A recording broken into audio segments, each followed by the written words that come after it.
Hello and welcome to a Smurd P video, and today we are looking at X-Men Hellfire Gala 2023.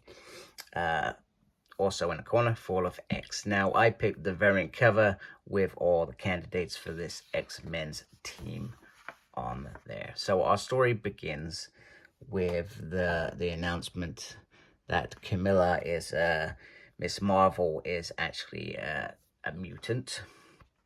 Half mutant, half human. And Cyclops was once very close to her in the Champions back when he was brought to the future by Beast, etc. Just make things a wee bit confusing. So she is welcomed, etc. And I will apologize in advance. This is a big book, so I'm trying to remember certain things in this book while I run through this, but also certain things that I feel that are notable, etc. So we get Camilla just coming out the egg and trying to find her feet, etc. She also finds it weird that Cyclops is old, and he says to her about time travel and that his son is actually older than he is. And then she starts getting into that, etc. And then was like, well, you know what? Let's not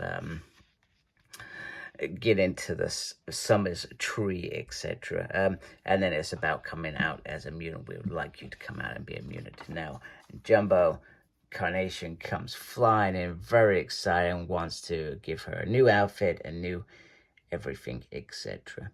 So she's also told that she won't be reminded of her death, etc. because of the way that Cerebro backs up mutant minds, etc. So Emma will help reacquaint her with her parents, etc., just so that it's a smooth sort of running, etc. So the five brought them back, and they're looking forward to seeing her at the party, etc. So Cyclops is going to take her around the moon and Arico and show her some of the sights before the Hellfire Gala in the evening. So there's a big, massive cast here. So Gerry Duggan is the writer. There are lots of different artists in here. So I'll just say a few of them. Adam Corbett, Luciano, Russell Dolman, Matteo, Xavier Pine, R.B. Silva, Joshua Cassara, Chris Anker, and Pepe Larraz. I think I said that incorrectly. Apologies. So we also get this nice little moment with Jumbo and the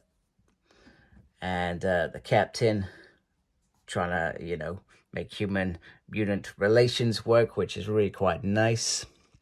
There was also a bit about Miss Marvel where she's being used perhaps as a little bit of a political stunt, considering her sort of popularity in the world, that her being a mutant reminds perhaps humans that actually they're not so bad. I'm just going to move my light in here because it is a little bit dark, and hopefully that's a little bit better.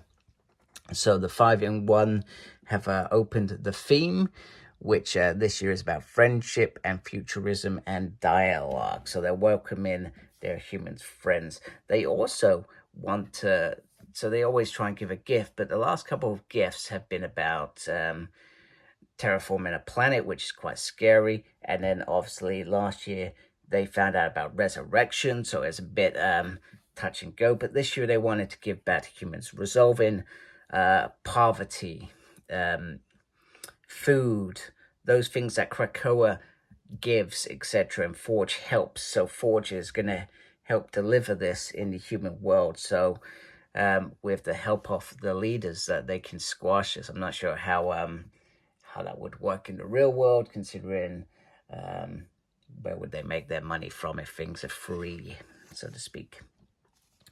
So there is an alarm off in the treehouse. So Cyclops goes, but Cyclops says, if I'm not back, give the announcement, etc.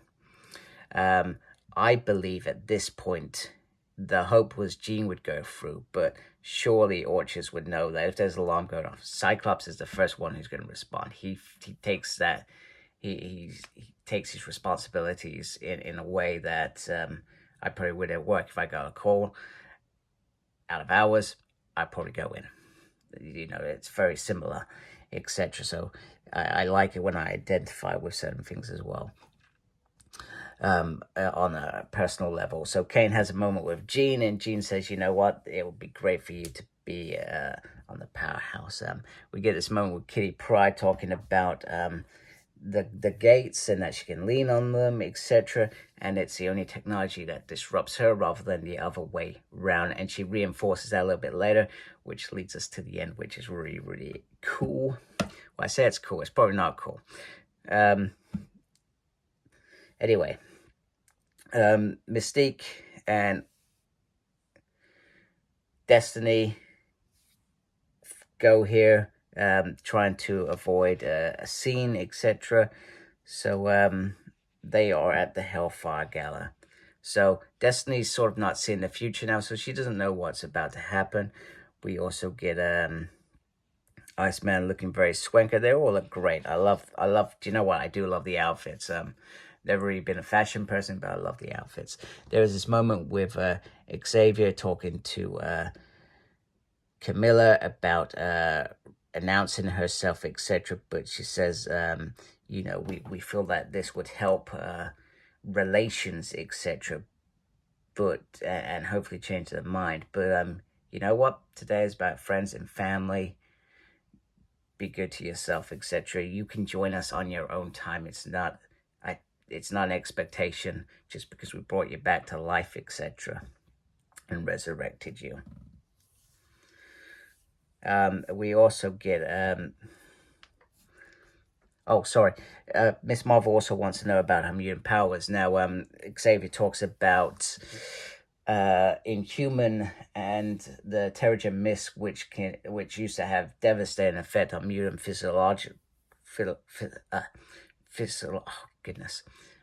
It used to affect them, and they used to die. Some of them used to die. Some of them used to be able to survive, etc. However, it was damaging to them. So he thinks your Inhuman powers was released first because of the Terrigen Mists, and that subsequently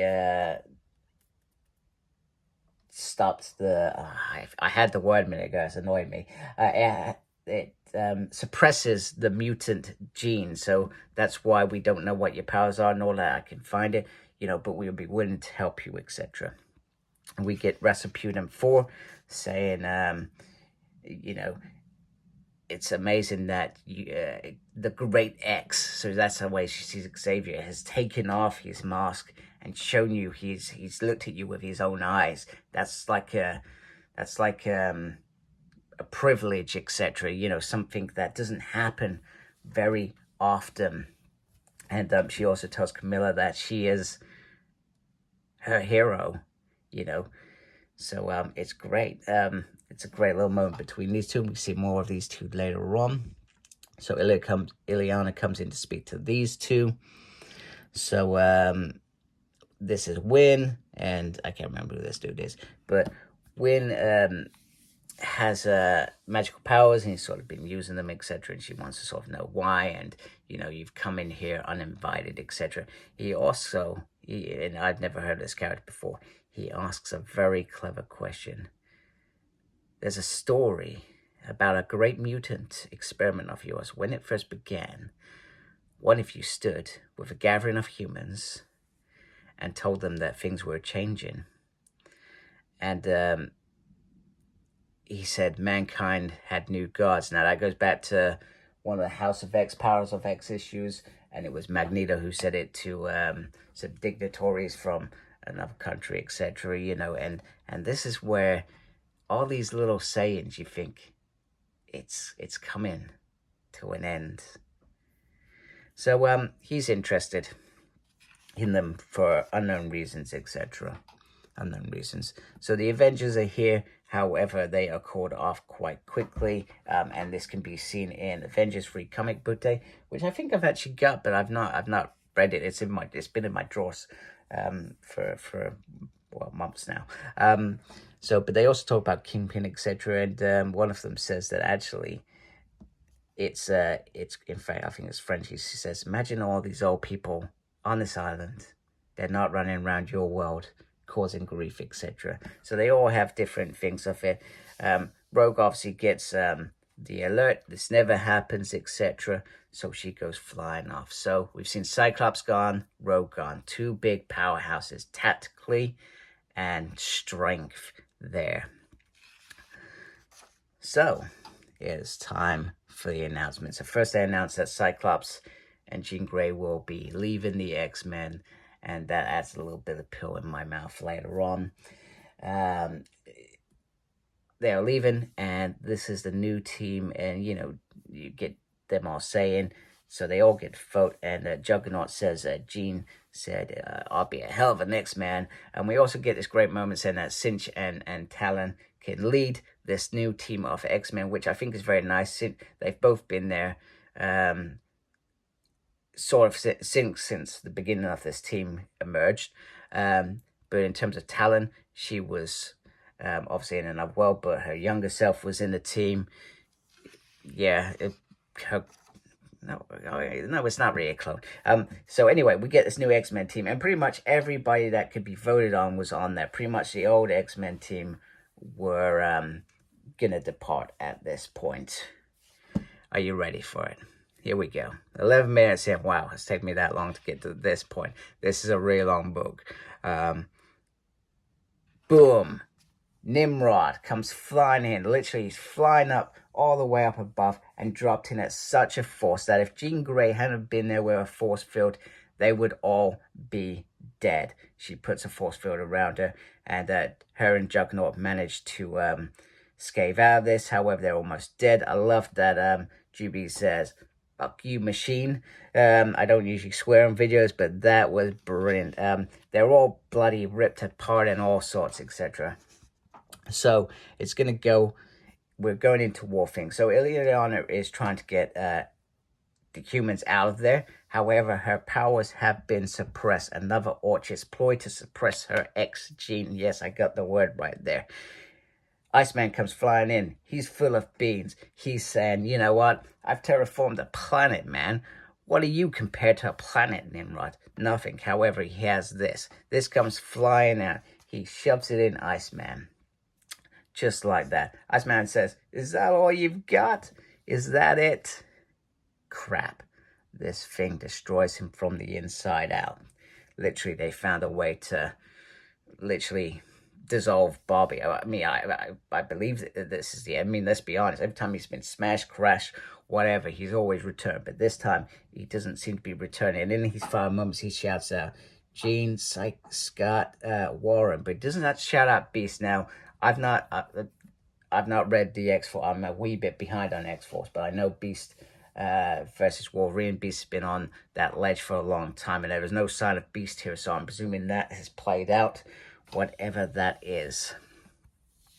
So, one Omega level mutant down, Rogue and the Cyclops elsewhere. Jean comes flying in, and she fires the Juggernaut at Nimrod, and Juggernaut is goes to weigh in on this robot, etc. Meanwhile, the Sentinels that pretty much one of them killed, almost killed them all, come flying in to attack them. So plan is going on. So he's taken Polaris, takes Polaris powers, so he's still alive to block them all off. Meanwhile, Status and Omega arrive. And I believe they were invited just to make it even worse.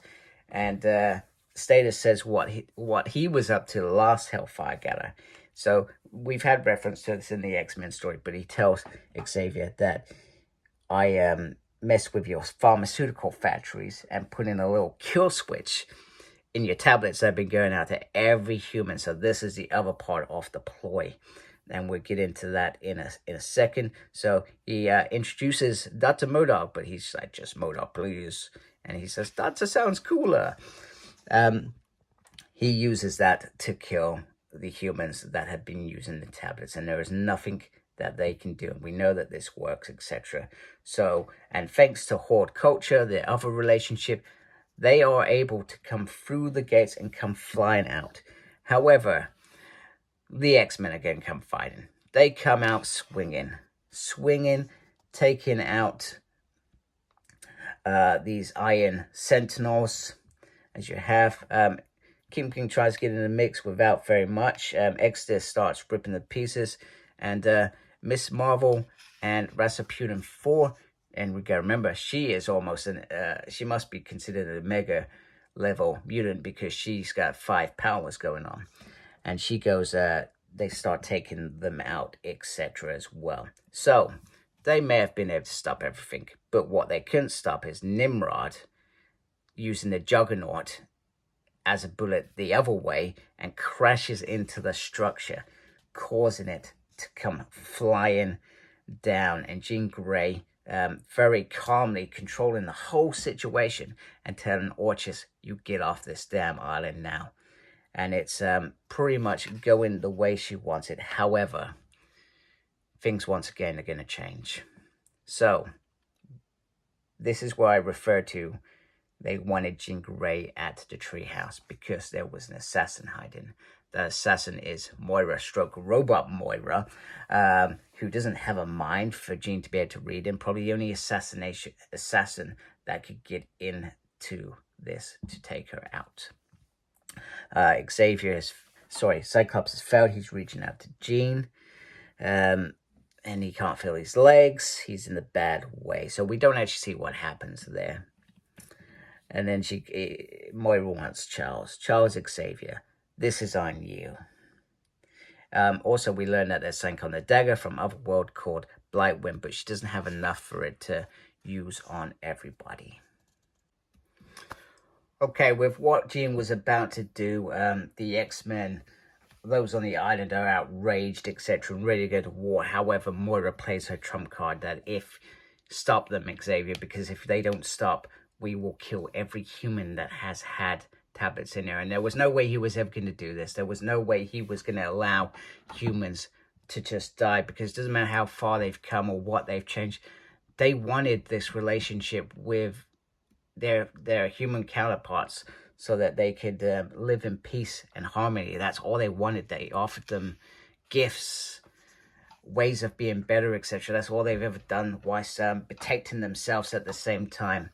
So Xavier does his only thing. He surrenders, etc.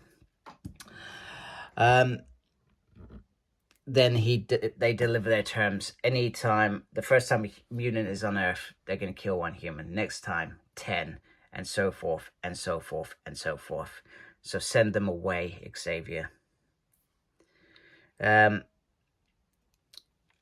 Jean reaches out to Firestar to wake her up, and tells her about status, etc., and what they're doing, etc. And she makes her play with Firestar that she is this betrayer that was referred to earlier, but not in the way that we think. She's going to be the inside person to help them save mutants that are on Earth, etc.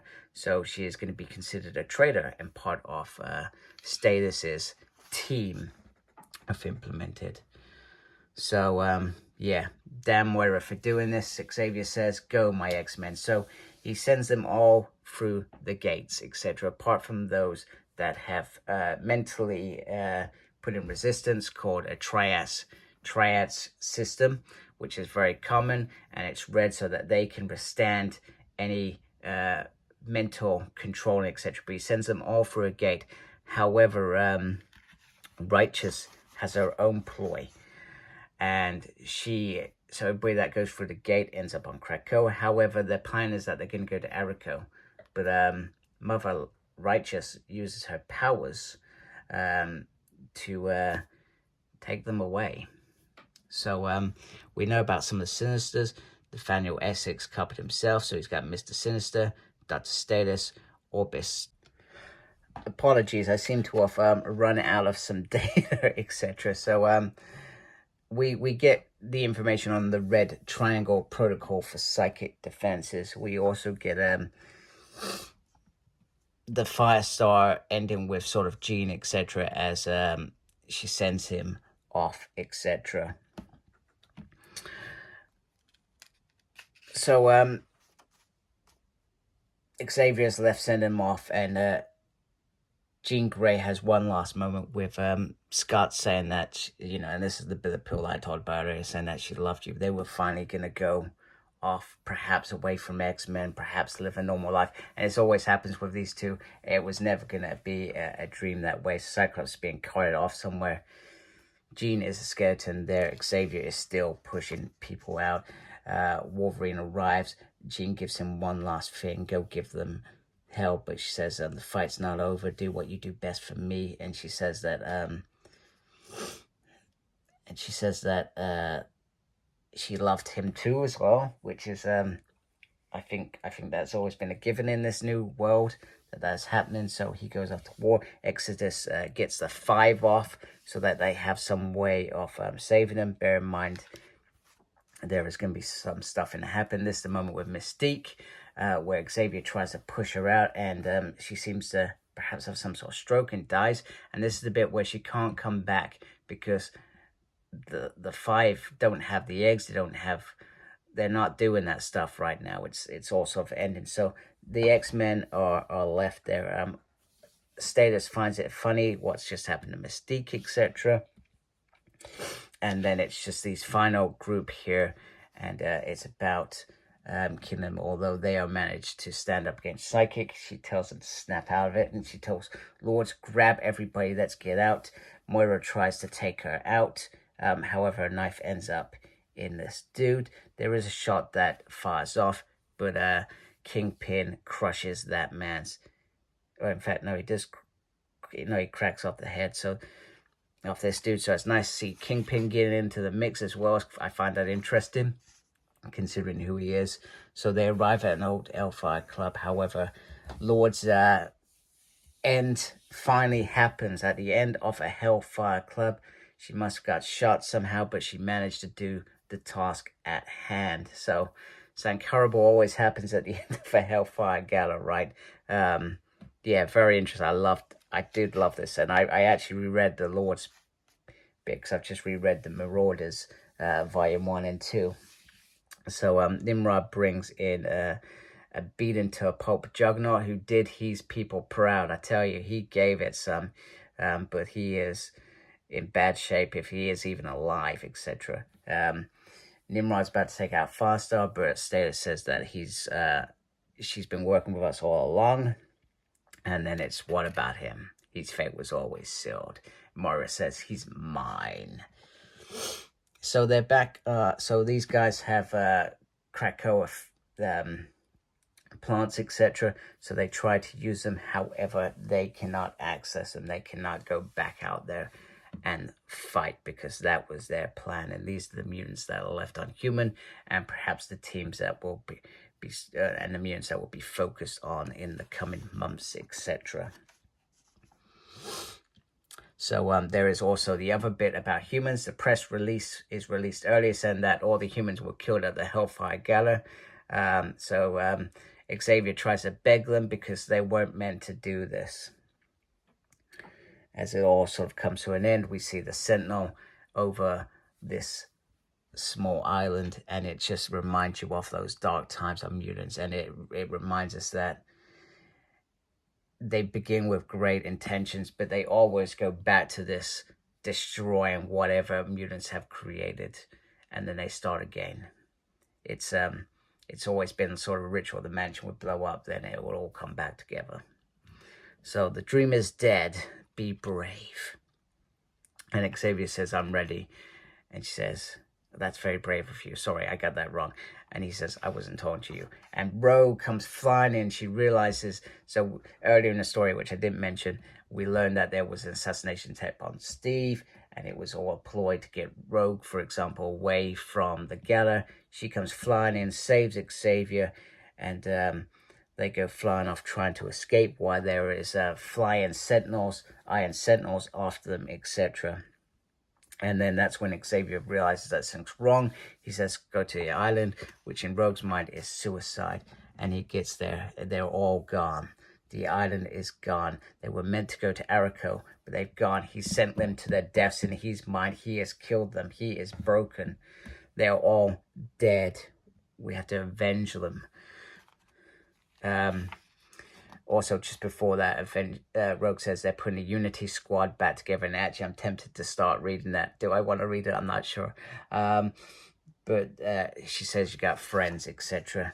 So Rogue goes off, leaving Xavier there. Population of 1. As he trembled in the waves, fall of X.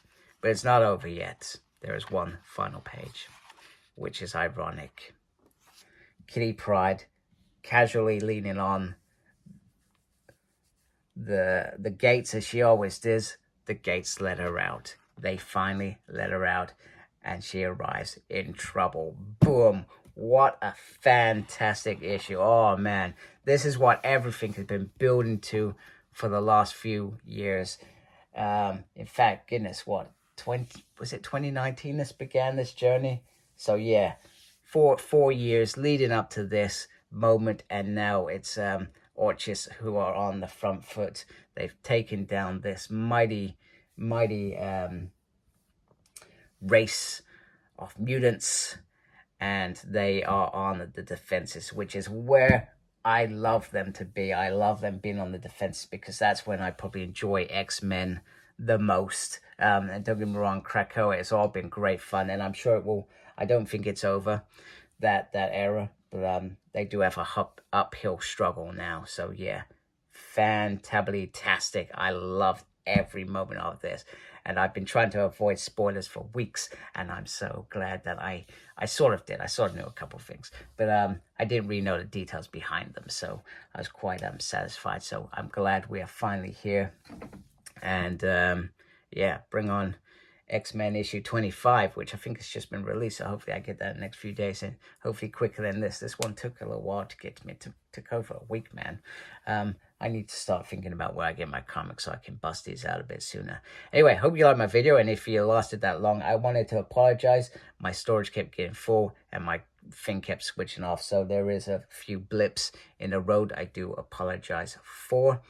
Thank you for watching. If you haven't subscribed, appreciate you subscribing. Thank you to everybody that is subscribed to my channel. Make sure you look after yourself. Very important these days. And as always, embrace geekiness. Take care. Goodbye.